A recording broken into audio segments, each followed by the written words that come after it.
Hi, this is Garibay, and today I want to talk about Dungeons and Dragons, and I want to talk about the horrible fate of gray squirrels in Britain.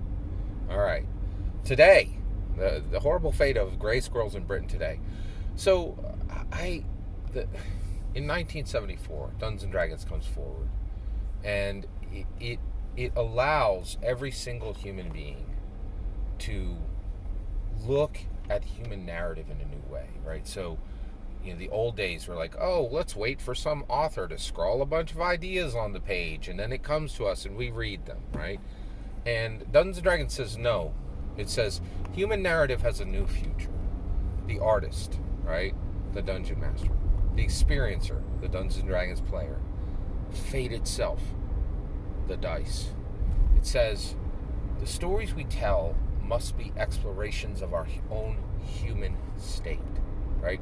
It says you will not move stories. So Dungeons and Dragons says to every single dungeon master and every single Dungeon Dragon player, and it says it from 1974 to 2022 today. It says you will not dare to move forward with any story without first asking yourself what the alignment is on every single person in the story.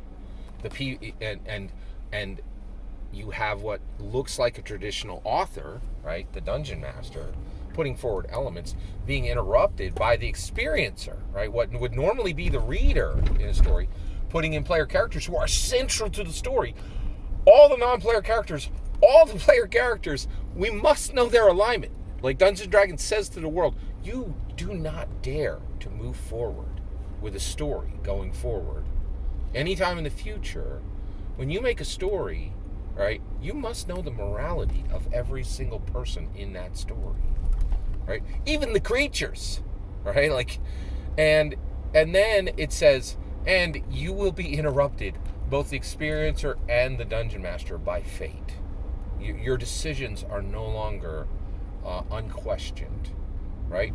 The novel is a near useless piece of art compared to what Dungeons and Dragons will transform human narrative for in the future, right?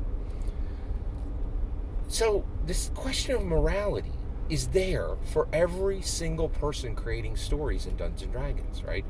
And it makes the people who play Dungeons and Dragons, in my opinion, far more moral than the people who aren't playing Dungeons and Dragons, right? And I think there's a shockingly clear example of this from the United Kingdom today, right?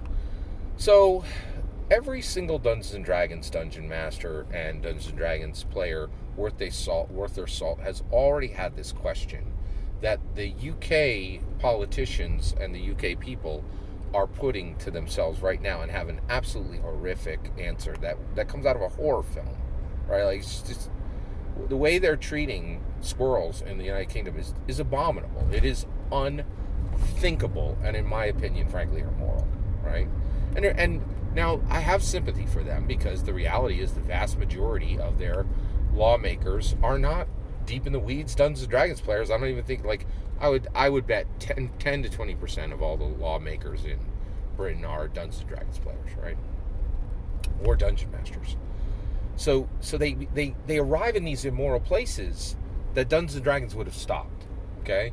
So Dungeons and Dragons, every dungeon master, every Dungeons and Dragons player worth their salt has gone into a goblin warren, right?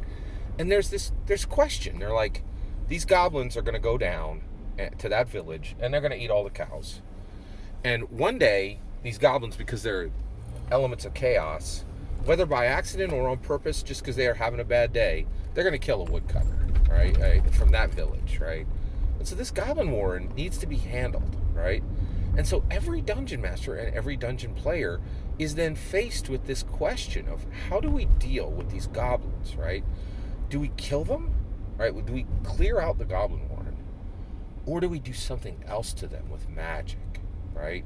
Do we banish them? Do we change them into frogs, right? Do we get a sphere of annihilation to suck them into oblivion, right? Or do we take our swords and one by one we kill every single one of these goblins, right? And you know what? When we do that, when we take our swords out, they got a chance to run. They got a chance to hack us back, right?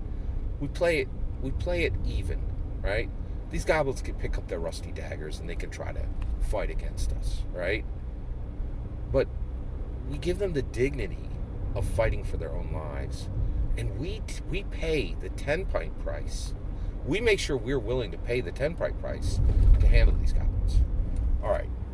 We've all had this moral question in Dungeons and Dragons. But what's happening right now in the United Kingdom with gray squirrels? So right now, the United Kingdom has this problem with an invasive species of gray squirrels. Red squirrels are native to the United Kingdom, but gray squirrels are invasive. So you know what the United Kingdom has elected to do? You know what their lawmakers have elected to do?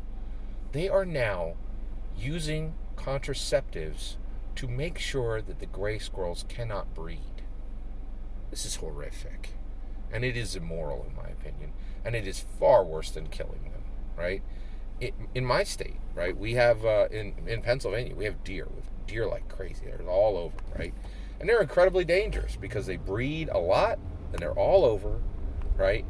And then what happens is they run out in front of cars and like a whole family can die, like of humans. That's bad, right?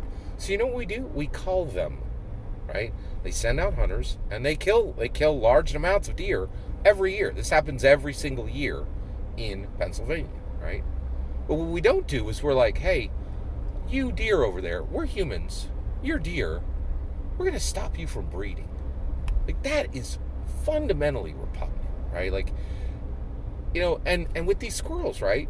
Like, with these gray squirrels in the United Kingdom, if they went out and they tried to kill every gray squirrel they could, at least the squirrels would have a chance, right? They could, use their speed to avoid being murdered, or they could use, their claws to scratch at the people, who would dare to try to slay them, right? At least they got a fighting chance to escape or to fight for their own lives, right? But what the UK said is we're going to take hazelnut paste and put contraceptives in it and fundamentally change their ability to breed. That is too far. It is horrific, right?